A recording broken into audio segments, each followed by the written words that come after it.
ဒါကဘာရေခဲလဲဒါကတော့ရေကန်ထဲမှာခဲနေတဲ့ရေခဲပေါ့အပေါ်ယံကြည့်ရင်တော့အထူကြီးနဲ့ခိုင်မာပုံရပေမဲ့တကယ်တော့ပါးပါးလေးတင်ရှိတာပါဘယ်တော့မှတက်မနှင်းမိစေနဲ့နော်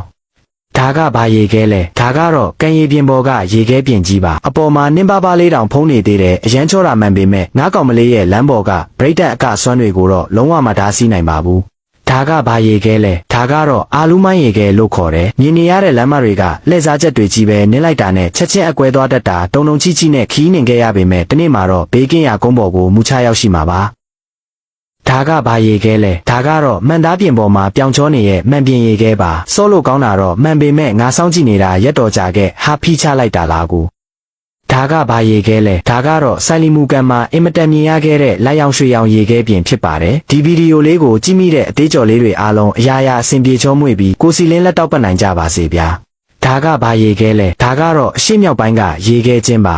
တချို့ကတော့ဒါကိုရှေးခေတ်မြောက်ပိုင်းသားတွေတောင်ပိုင်းသားတွေကိုဖမ်းဖို့လုပ်ထားတဲ့ထောင်ချောက်လို့ပြောကြကြည့်ရတာအနေရရှိပုံမရပေမဲ့တကယ်တမ်းတော့တားရဲဘရင်ကြီးရဲ့ဒူတော်မောင်ကြောင်ကလေးတောင်ပြန်တက်ဖို့မလွယ်ကူပါဘူးဒါကဘာရေခဲလဲဒါကတော့ရေအိုးထဲမှာခဲနေတဲ့ရေခဲပါထူထူတဲတဲနဲ့အနေရမရှိသလိုထင်ရပေမဲ့အပေါ်တက်နှင်းပြီးစောက်လိုက်တာနဲ့မင်းရဲ့ဖိနဲ့ချက်ချင်းဆူရွှဲသွားမှာပဲဒါကဘာရေခဲလဲဒါကတော့လေဘူးဖောင်းရေခဲပန်းလို့ခေါ်တယ်အနှုတ်20ဒီဂရီဆယ်စီယပ်အောက်ရောက်သွားတဲ့အခါစက်ပြဘူးဖောင်းရဲကရေငွေ့တွေဟာရေခဲပွင့်လေးတွေအဖြစ်ချက်ချင်းတွင်ပြောင်းသွားတာပါဒါကဘာရေခဲလဲဒါကတော့ချောမွေ့ရေခဲလွှာပါများသောအားဖြင့်မိုးရွာပြီးနောက်အပူချိန်ရုတ်တရက်ထိုးကျသွားတဲ့အခါအရာဝတ္ထုတွေရဲ့မျက်နှာပြင်ပေါ်ကရေတွေခဲသွားပြီးဖြစ်ပေါ်လာတတ်ပါတယ်ဒါကဘာရေခဲလဲဒါကတော့ငှက်မွေးလေးတွေနဲ့တူလို့အမွှေးတောင်ရေခဲလို့ခေါ်ပါတယ်။ကိုင်ကြည့်လိုက်ရင်အရန်ပါပြီးနူးညံ့အိဆက်နေတာပဲ။ဒါကဘာရေခဲလဲဒါကတော့အောက်ခြေလို့ရေခဲပြင်ပါ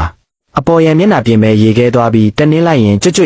ရေခဲမုံကိုကိုက်လိုက်ရတယ်လို့ခန်းစားချက်မျိုးနဲ့စိတ်ပန်းပြေစေပေမဲ့တကယ်တမ်းတော့အရန်ကိုအန္တရာယ်များပါတယ်ဗျာ။